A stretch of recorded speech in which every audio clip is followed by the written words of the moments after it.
வையகம் வாழ்க, வையகம் வாழ்க வளமுடன். குரு வாழ்க, குருவே துணை. குருவின் மலரடி போற்றி. சிந்தனையை, உடல் நலத்தை சீரமைத்து உய்வித்த குருவே வாழ்க. இப்போ இந்த தலைப்பை நாம் சிந்தனை செய்து பார்க்க வேண்டும் என்று சொல்லும்போது, முதல்ல சினம் எங்கிருந்து தோன்றியது என்பது முதல்ல.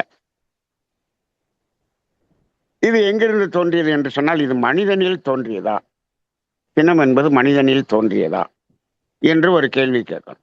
மனிதனுக்கு மட்டும் சினம் இருக்கிறதா, மனிதனிடம்தான் இந்த சினம் இருக்கிறதா என்று பார்த்தோம் என்று சொன்னால் அப்படி இல்லை. இது விலங்கினங்களிலிருந்தே வந்த பதிவு என்று நாம் பார்க்கிறோம். இந்த சினம் என்பது விலங்கின பதிவு என்று சொல்கிறோம். இப்போ இந்த ஆசை, சினம் இந்த இரண்டுமே விலங்கினத்திலிருந்து தொடராக வந்த பதிவு என்று மகரிஷி சொல்லுவாங்க. இப்ப ஆசை என்பது எங்கிருந்து வந்தது அப்படின்னு சொன்னோம்னா, அது விலங்கினம்ங்கிறதுக்கு முன்னாடி தாவரத்திலிருந்து வந்ததா என்று பார்த்தால், அது நம்ம இந்த சுத்தவெளியாகிய இறைநிலை எப்பொழுது அசைந்ததோ, அது அசைந்ததற்கே ஒரு காரணம் இருக்கிறது. அங்கேயே என்னாச்சு, இந்த ஆசை என்பது வந்து விட்டது என்று சொல்லலாம். சரி, இப்போ இந்த தாவரம்னு எடுத்துக்குவோம். அங்க ஆசை என்பது இருக்கிறதா என்று கேட்டால் இருக்கிறது. அப்ப அங்கு சினம் இருக்காருன்னா இல்லை. அப்ப சினம் தோன்றிய இடம் எது என்று சொன்னால், எப்பொழுது இந்த உயிரினம் தனித்தனியாக நகர்ந்து சென்று உணவு தேடத் தொடங்கியதோ, அங்குதான் சினம் என்பது தோன்றியது. அந்த சினத்துக்கு அடிப்படை என்ன என்று பார்த்தால் இந்த ஆசை. அந்த ஆசை எங்கு தோன்றியதுன்னா, ஓரறிவு தாவரத்திலே தோன்றிவிட்டது. ஓரறிவு தாவரத்துக்கு ஆசை இருக்கா அப்படின்னு கேட்பீங்க. அப்படின்னா ஆசை என்றால் என்னங்கிறதுக்கான விளக்கம் தெரிந்தால்தான் புரியும். ஆசை என்பது என்ன? இன்னைக்கு நம்ம நினைச்சிருக்க ஆசை இல்லை. ஆசை என்பது என்ன? எது ஆசை? மகரிஷி தெளிவா சொல்றாங்க, தேவையின் அடிப்படையில் எழக்கூடிய எண்ணம் என்பதுதான் ஆசை. அப்ப இப்போ இந்த எண்ணங்கள் என்று சொல்லுகிறோமே, அப்ப அது ஓரறிவு தாவரத்திலிருந்து எண்ணங்கள் இருக்கிறதா என்று கேட்டால் இருக்கிறது. ஆனால் எண்ணம் ஆராய்தல் பயிற்சி அங்கு தேவையில்லை. அங்கு தேவையில்லை. நம்ம எண்ணம் ஆராய்தல் பயிற்சி வச்சுட்டு அதுக்கப்புறம் தான் ஆசை சிரமத்தில் பயிற்சி வச்சிருக்கிறோம். ஆனால் அந்த ஐந்தறிவு ஜீவன் வரை எப்படி இருக்கிறது எண்ணம் என்று சொன்னால், அது தேவையை ஒட்டி மட்டும்தான் அதற்கு எண்ணம் வரும். தேவையை மீறி எண்ணம் வருவதில்லை. அதனால எண்ணம் ஆராய்தல் பயிற்சி அங்க தேவையில்லை. அதே போல தேவையை மீறுவதனால்தான், மீறுமிடத்தில்தான் கவலை என்பதும் வரும். அப்ப அதுவும் எங்க இல்லை, அந்த விலங்கினம் வரை இல்லை. நீ அகத்தாய்வுல பார்த்தோம் அப்படின்னு சொன்னோம்னா, இந்த எண்ணம் ஆராய்தலும் கவலை ஒழித்தலும் அங்கு கிடையாது. ஆனால் ஆசை என்பதும் சினம் என்பதும் எங்க இருக்கு? விலங்கினத்திலிருந்து வந்த பதிவு. அப்ப அது தோன்றிய இடம் அங்கேயே. அப்போ ஒரு தாவரம் என்று சொன்னாலும் அங்க தேவை என்பது இருக்கிறதா இல்லையா என்றால் இருக்கிறது. ஒரு தாவரத்துக்கு தேவை இருக்கிறது. பசி தாகம் அப்படின்னு சொல்றோமே, அது அதுக்கு இருக்கு இல்லையா?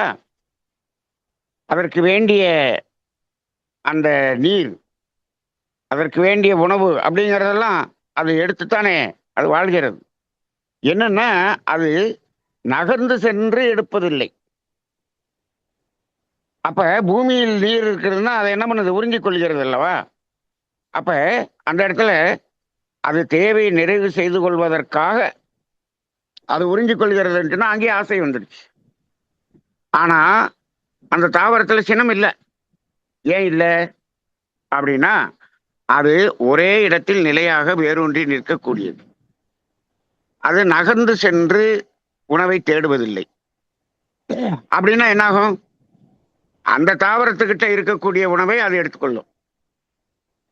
அப்ப இந்த பிறருடைய உணவை, அதாவது நம்ம பறித்து உண்ண வேண்டும் என்ற ஒரு நிலைங்கிறது அங்க இல்லை. அப்ப ஏன்னா நகர்ந்து செல்ல ஒரு சூழ்நிலை இல்லாத காரணத்தினால் அங்கு சினம் என்பது ஏற்படுவதற்கான வாய்ப்பு இல்லை. அப்ப சினம் தோன்றுவதற்கான வாய்ப்பு இல்லை. அப்ப சினம் தோன்றுவதற்கான வாய்ப்பு எங்க வந்துச்சு? உணவை நகர்ந்து சென்று எடுக்கும் பொழுது இரண்டு உயிர்கள் ஒரு உணவுக்காக போராடும் பொழுது அங்கு சினம் என்பது வந்தது. அப்ப அந்த சினமும் எதன் அடிப்படையில் வந்தது? தேவையை பூர்த்தி செய்வதற்காக போராடிய போராட்டம்தான் சினமாக வந்தது. அப்ப தேவையை மீறி அங்கு சினம் இருந்ததானா? இல்லை. இது புழுவனத்திலே தொடங்கிடுச்சு. அது ஐந்தறிவு ஜீவனில் இருக்கிறதா? இருக்கு. சில விலங்குகள் அந்த மாமிச பச்சனிகள்னு சொல்றோமே, அவை என்ன பண்ணும்? அது இன்னொரு விலங்கை அடித்து சாப்பிடும். அந்த இடத்துல அந்த உணவை எடுப்பதற்காக அது முயற்சி செய்யும் போது இந்த விலங்கு தப்பித்து ஓடும் பொழுது அதுக்கு சினம் என்பது அங்கு தோன்றி அது வேகமாக போய் அதை உணவுக்காக எடுத்துக்கொள்ளும். அப்ப ஐந்தறிவு ஜீவன் வரை அந்த சினம் இருந்தது. அதுதான் விலங்கின பதிவாக மனிதனிடம் வந்தது. அப்ப இது மனிதனுக்கு மட்டும் என்று பிரத்யேகமாக உருவான ஒரு உணர்வு இல்லை அப்படிங்கிற. அப்ப இது தோன்றிய இடம் மனிதனுக்கு முன்னாலேயே விலங்கினத்திலிருந்தே தோன்றிவிட்டது. அந்த பதிவு நம்மிடமா இருக்கு. சரி, அந்த சினம் இப்பொழுது எப்படி இருக்கிறது? அது அடுத்த கேள்வி. இது எங்கு தோன்றியதுங்கிறது ஒரு கேள்வி. இரண்டாவது கேள்வி என்ன? அது இப்பொழுது எப்படி இருக்கிறது? இப்பொழுது எப்படி இருக்கிறது என்று சொன்னால், மனிதனிடம், விலங்கினங்கள்ல இன்னைக்கு வரைக்கும் அது சரியாதான் இருக்கு. ஆனால் மனிதனிடம் அது எப்படி இருக்கிறது என்று கேட்டால், தேவை என்பதற்காக பொருள் தேடுவதில் அவன் தேவையை அடிப்படையாக கொண்டு சினம் கொள்கிறானா என்று ஒரு கேள்வியை கேட்டு பாருங்க. விலங்கினங்கள் அதுக்காக தானே கோவப்பட்டுச்சு. இங்க அப்படி இருக்கா அப்படின்னு கேட்டா, தேவை என்பதற்கு பொருள் இல்லாதவன் சினம் கொள்வதில்லை. அவன் யாசகம் பெற்றுக் கொள்கிறான். ஆனால் சினம் கொள்வது இல்லை. ஒரு சினம் கொண்டு நமது தேவையை பூர்த்தி செய்து கொள்ள வேண்டும் என்ற ஒரு நிலை மனிதனிடம் இல்லை. ஏன்னு கேட்டோம்னா, மனிதன் உணவை உற்பத்தி செய்யக்கூடிய ஒரு திறனை பெற்றுள்ளான். இயற்கை வளத்தை வாழும் வளமாக மாற்றி உணவை உற்பத்தி செய்யக்கூடிய ஒரு ஆற்றல் மனிதனிடம் வந்து விட்டது. ஆனால் விலங்கினம் அப்படி இல்லை. இருக்கக்கூடிய உணவை அப்படியே எடுத்துக்கொள்ளக்கூடிய ஒரு நிலை. அப்ப மனிதனிடம் ஒரு மனிதன் இயற்கை வளத்தை வாழும் வளமாக மாற்றி அந்த உணவை உற்பத்தி செய்கிறான் என்று வைத்துக் கொள்ளுங்கள்.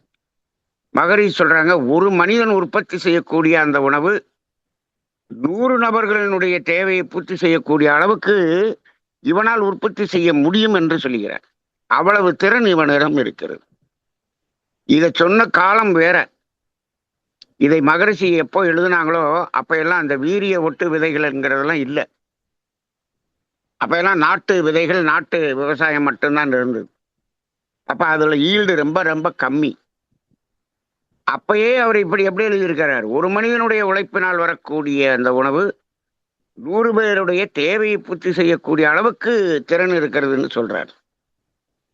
இப்ப எல்லாம் எப்படி வந்துருச்சு? அதுபோல 2 மடங்கு 3 மடங்கு அது உணவு உற்பத்தியை பெருக்கி விட்டான் மனிதன். அப்படி இருக்கும் பொழுது இன்னும் அது கூடுது.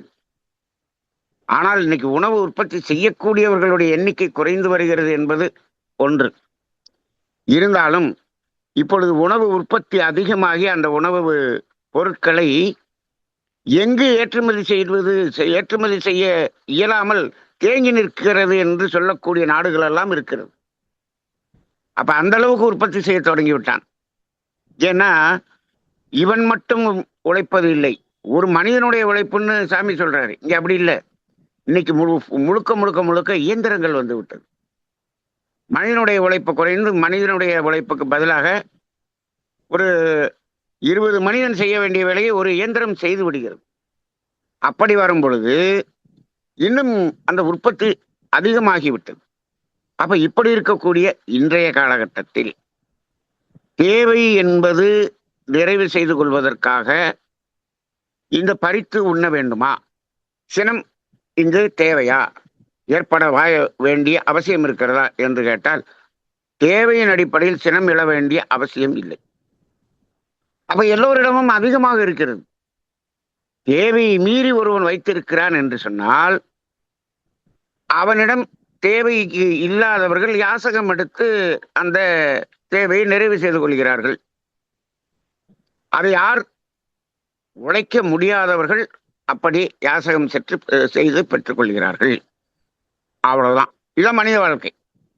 அப்ப அது தோன்றிய இடம் விலங்கினம் என்று சொன்னாலும் அது அங்கு இருப்பது அது சினம் சரியாகத்தான் இருந்திருக்கிறது, தேவையை ஒட்டிதான் இருந்திருக்கிறது.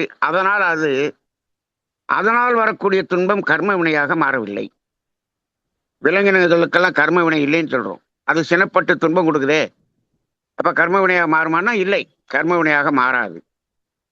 அதே செயலை மனிதன் தேவையை மீறி செய்தான் என்று சொன்னால் அங்கு கர்ம வினையாக மாறும். அப்ப அது இப்போது இருக்கக்கூடிய நிலை என்பதை பார்க்கும் பொழுது இந்த சினம் என்பது எங்கு தோன்றுகிறதோ, தோன்றி எந்த செயல் செய்தாலும் அது கர்ம வினையை நமக்கு பதியக்கூடிய ஒரு விளைவை கொடுக்கக்கூடியதாகத்தான் அமைகிறது என்பதை நாம் உணர்ந்து கொள்ள வேண்டும். அப்ப கர்ம வினையாக மாறினால் என்னாகும்? அது ஒரு தொடர் நிகழ்வாக மீண்டும் அது என்ன ஆகிறது? துன்பமாக வந்து கொண்டே இருக்கிறது. அப்ப இன்னைக்கு நம்ம என்ன சொல்றோம்? ஒரு சினம் அப்படின்னு தோன்றது. இந்த சினத்துக்கு காரணத்தை நாம் சொல்லுகிறோம். ஏன் சினம் என்று சொன்னால் அதற்கு ஒரு காரணம் சொல்லுகிறோம். அந்த காரணம் தேவையின் அடிப்படையில் இருக்கிறதா? இல்லை. அப்ப தேவையை மீறியதாக இருக்கிறது. சரி, அப்ப இந்த தேவையை மீறியதற்காக ஒரு காரணத்தை சொல்லி ஒரு சினம் செய்கிறோம். அதுல ஒரு காரியம் நடக்கிறது, அதனால் ஒரு துன்பம் ஏற்படுகிறது, ஒரு வருத்தம் ஏற்படுகிறது. அந்த துன்பமும் வருத்தமும் அந்த காரணம் அந்த காரியத்தோடு நிறைவு செய்கிறதா என்றால் இல்லை. அது என்ன ஆகுது? அது கர்மவினை என்று பதிந்து அது மீண்டும் ஒரு விளைவை கொடுக்கிறது. இந்த இடத்துல ஒரு புதிய ஒரு தத்துவத்தை பாருங்கள். இது புதிய தத்துவம் இல்லை, பகவத்கீதையில் கிருஷ்ணன் அர்ஜுனனுக்கு சொன்ன ஒரு தத்துவம். ஒரு காரணம் காரியம் என்று 2 இருக்கிறது. ஒரு காரியம் நடக்கிறது என்று சொன்னால் அதற்கு ஒரு காரணம் இருக்கும், காரணம் இல்லாமல் காரியம் இருக்காது. ஒரு காரணம் காரியமாக மாறுகிறது, அந்த காரியம் இன்னொரு காரியத்துக்கு காரணமாக மாறுகிறது அப்படின்னு சொல்றார். புரியுதான்? புரியல. ஒரு காரணம் ஒரு காரியமாக மாறும், அந்த காரியம் இன்னொரு காரியத்துக்கு காரணமாக மாறுகிறது. அப்ப காரியம் காரணமாக மாறுகிறது அப்படின்னு சொல்றார். இப்ப இதை அப்படி பண்ணி பாருங்க. ஒரு சினம் படுறோம், அதுக்கு ஒரு காரணம் சொல்ற, இந்த காரணத்துக்காக சினம். அதுல ஒரு காரியம் நடக்கிறது, துன்பம். அந்த துன்பம் கர்ம வினையாக வந்து ஒரு விளைவு துன்பமாக வருகிறது. இந்த துன்பமாக வரக்கூடிய காரியம், இதற்கு காரணம் என்ன? கர்ம வினை என்பது காரணமாக மாறுகிறது. அப்ப காரியம் காரணமாக மாறி மீண்டும் ஒரு காரியம், அது ஒரு காரணமாக மாறி மீண்டும் ஒரு காரியம், இப்படி சென்று கொண்டே இருக்கிறது. கிருஷ்ணன் என்ன சொல்றான்னா, ஒரு காரணம் காரியம், அதோடு அது அந்த தொடர் கட்டாகணுன்றான், இதோட நிக்கணுன்றான், அது தொடரக்கூடாது என்று சொல்லுகிறார். இது எப்பொழுது தொடர்கிறதோ உனக்கு கர்மவினை, அது மட்டும் உனக்கு பிறவி தொடரே கூடாது, தொடரும் சொல்றான். அப்ப அது அப்படின்னா எப்படி நம்ம புரிஞ்சுக்கிறது பாருங்க. இப்ப பாருங்க, ஒரு ஒரு இன்னொரு சின்ன உதாரணம் சொல்லுவோம். ஒரு பிறர் துன்பம், ஒருத்தருடைய துன்பத்தை நீங்கள் போக்கினீர்கள். துன்பத்தை போக்கும்போது இப்போ அங்க துன்பம் நீங்குகிறது. இந்த துன்பம் நீங்குவது என்பது ஒரு காரியம். அதுக்கு ஒரு காரணம் என்ன? துன்பம் நீக்கும் செயலை இவர் செய்தார். அங்க துன்பம் நீங்கியது. ஒரு காரணம், ஒரு காரியம். துன்பம் நீங்கிருச்சு இல்லையா? நீங்கினது மீண்டும் ஒரு காரணமாக இருந்து இன்னொரு காரியத்தை செய்கிறதா என்று கேட்டால் இல்லை. இந்த இடம் தான் ரொம்ப புரிஞ்சுக்க வேண்டியிருக்கு. அப்ப என்ன, துன்பம் நீங்கிருச்சுன்னா அதோட முடிஞ்சு போச்சு. அதற்குரிய பதிவு அந்த புண்ணியம் என்ற ஒரு பதிவாக வந்து அது ஒரு பாவம் என்பதை நீக்கிவிட்டது. அதற்கு மீண்டும் தொடர் கிடையாது. இந்த இடத்தை தான் நம்ம புரிஞ்சுக்கணும். நம்ம தமிழ் ஆனந்த யோகத்தில் அடிக்கடி நம்ம சொல்லியிருக்கிறோம், புண்ணியம் என்பது தொடர்வது கிடையாது. புண்ணியம் என்பதற்கு விளைவு கிடையாது. விளைவு உடனடியாக வந்து விட்டது. புண்ணியத்துக்கு காலத்தால் விளைவு கிடையாதுன்னு சொல்லியிருக்கோம். ஆனால் பாவத்துக்கு காலத்தால் விளைவு வருகிறது என்று சொல்லியிருக்கோம். அப்ப இந்த அடிப்படையில் பார்த்தோம்னா இந்த சினம் என்பது தேவையின் அடிப்படையில் இருந்தால் அது தொடராது. இப்ப இன்னொரு மாதிரி புரிஞ்சுக்குவோம். அதை இந்த காரணம் காரியங்கிறது இன்னொரு மாதிரி புரிஞ்சுக்குவோம். தேவை, இப்ப பசிக்குது, 5 இட்லி சாப்பிட்டோம், பசி தீர்ந்துடுச்சு. இப்ப 5 இட்லி சாப்பிட்டது ஒரு காரியம். அது காரணம் என்ன? பசி. பசி என்பது ஒரு காரணம். 5 இட்லி சாப்பிட்டோம், அது காரியம். இப்ப இந்த காரியம் இன்னொரு காரணமாக மாறி இன்னொரு காரியத்தை கொடுக்கிறதா? இது கேள்வி. நினைச்சு பாருங்க. அப்படிலாம் கொடுக்கவே கொடுக்காது. பசி அளவுக்கு மட்டும் சாப்பிட்டோம்னா பசி தீர்ந்துருச்சு. அது மீண்டும் ஒரு காரணமாக மாறி இன்னொரு காரியத்தை கொடுக்காது. ஆனா இப்ப என்ன பண்ணிட்டோம், ஒரு குருமா ருசியா இருந்துச்சு, இன்னொரு 5 இட்லி சாப்பிட்டோம். இன்னொரு 5 இட்லி சாப்பிட்டது காரியம். அது காரணம் என்ன? குருமா ருசியா இருந்துச்சு. அப்ப அந்த காரியம் என்னவா மாறும்? கர்மவினையா மாறி அடுத்து ஒரு வயிற்று வலியை கொடுக்கும். இந்த வயிற்று வலிங்கிறது ஒரு காரியம். அதுக்குரிய காரணம் எது? இந்த காரியம் காரணமாக மாறுகிறது. அப்ப இந்த கிருஷ்ணன் சொன்னதன் அடிப்படையில காரணம் காரியமாக மாறி அதோட கட்டாகணும் அப்படின்னு சொல்றான். அப்ப தேவையை மீறி எதை செய்தாலும் அது கட்டாகாது. அது என்னாகும்? அது ஒரு காரணமாக இருந்து இன்னொரு காரியத்தை கொடுக்கும், தொடரும். இப்படி தொடரும் சொன்னா நம்ம பிறவி தொடரும் சொல்றாரு. அப்ப அப்ப அந்த காலத்துல அவர் என்ன சொல்லி வச்சிருக்காரு? நம்ம இரண்டொழுக்க பண்பாடாதான் சொல்லி வைக்கிறார். அப்ப அந்த தேவையை மீறுகிற எல்லாமே நம்ம பாவம்னு சொல்லிட்டோம். அப்ப அது எல்லாமே ஒரு காரணமாக மாறி இது தொடர்கிறது. அப்படிங்கிறதுனால அந்த தொடர் கட்டாகிறது இல்லை. அப்ப அந்த அடிப்படையில இப்பொழுது இந்த சினம் எப்படி இருக்கிறது என்று சொன்னால், தேவை மீறியதினால் மீறிய இடத்தில் மட்டும்தான் சினம் கொள்கிறான். தேவை என்பதற்கு சினம் கொள்ளக்கூடிய மனிதன் என்பதே இல்லை. இன்னைக்கு தேவைக்கு நிறைய இருக்கிறவன் தான் நாட்டுக்கு நாடு சண்டை போடுறான். தேவைக்கு நிறைய இருக்கிறவன் தான் அடுத்த குடும்பத்தை கெடுக்கணும்னு நினைக்கிறான். ஒருத்தருக்கு ஒருத்தர் சண்டை போடுற தேவையை மீறி தான் பண்றான். தேவைக்காக எங்கும் சினப்படுவது இல்லை. இல்லை. இப்ப நம்ம சொல்லலாம், இல்லை நம்ம குழந்தை சரியா படிக்கல அதுக்காக சினப்படுறோம் அப்படின்னா, படிக்கலைங்கிறதுக்காக சினப்படுறீங்களா, சரியா படிக்கலான்னு சினப்படுறோமா? சரியா படிக்கல, நிறைய மார்க் வாங்கல. அப்ப நிறைய வாங்கணும்னு என்ன அர்த்தம்? தேவையை மீறணுங்கிறதுக்காக தான் நம்ம அதை பண்றோம். சரி, படிக்கலைங்கிறதுக்காகவே சினப்படுறோம் அப்படின்னு வச்சுக்குவோம். அவனுக்கு படிப்பு இல்லை, படிக்கல அப்படின்னு சொன்னாலும் நம்ம உடலின் திறனும் இருக்கிற அறிவின் திறனும் கொண்டு என்ன எப்படி வாழ்றதுங்கிறத கத்துக்கிட்டா முடிஞ்சு போச்சு. படிக்காதவங்க எல்லாம் வாழலன்னு சொல்ல முடியாது. நம்ம என்ன பண்றோம், இதுல தேவை மீறி வாழ்வதற்கு இன்ன படிக்கணும், இப்படி படிக்கணும், இதுதான் வேணும்னு நம்ம எதிர்பார்ப்பை வச்சுட்டோம். அதனால சினப்படுறோம். இதுக்காக தான் இன்னைக்கு சினம். பிள்ளைங்க மேல இருக்கக்கூடிய சினமே தேவை மீறியதற்காக வரக்கூடிய சினம்தான். அப்ப அதற்கு விளைவு உண்டு. அப்ப அது அடிப்படையில நம்ம இந்த சினம் எங்கிருந்து தோன்றியது, அது இப்பொழுது எப்படி இருக்கிறது என்ற தலைப்பை நாம் சிந்தித்திருக்கிறோம். இந்த சின்னம் எப்படி தவிர்ப்பது என்பது அடுத்த தலைப்புல வரும். இந்த தலைப்புக்குரிய விளக்கத்தை இன்று நாம் விரிவாக சிந்தனை செய்திருக்கிறோம். அனைவருக்கும் நன்றி. வாழ்க வளமுடன்.